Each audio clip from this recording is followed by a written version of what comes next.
Jamars ma inta den ora na di Nuepor, ribe cammina di ex-Ronweg, a suceder un accidente bastante fuerte, onde Mitsubishi Montero, viniendo por de Pariba direção por pouco, velocidade bastante alto, quase chegando a cruzada de Potrero Weg, e dicho Mitsubishi Montero a quilômetro de um van de aceitar que estava a parar bani caminda.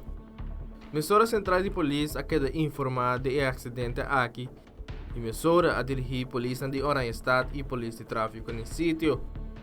Na chegada de polícia, havia encontrado que dois autos mencionados com basta dano material.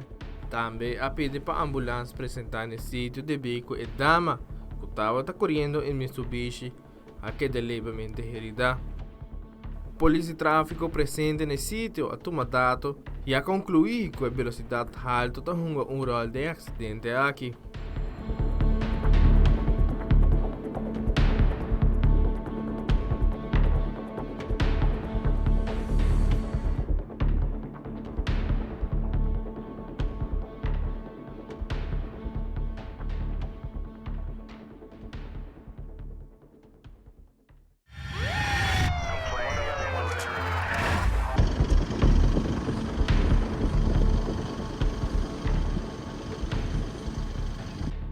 Jamars merdia ribe cammina de Mahuma para Buena Vista, para riba do aeroporto, a sucedeu um acidente onde um dama chauffeur de um Hyundai Getz a perder controle e a baia de embana contrário, com consequência a dar basta duro de um auto que estava vindo de outra banda.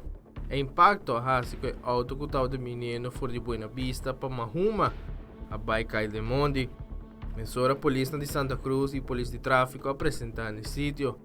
A ambulância também ser acudida no sítio, onde faz um chequeo médico na duas pessoas envolvidas em acidente aqui.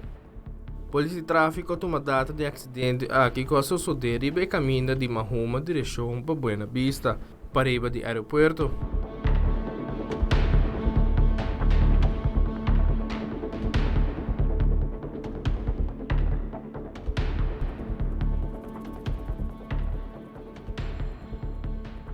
Amita Wilfred van de Biesen para Telenotícia.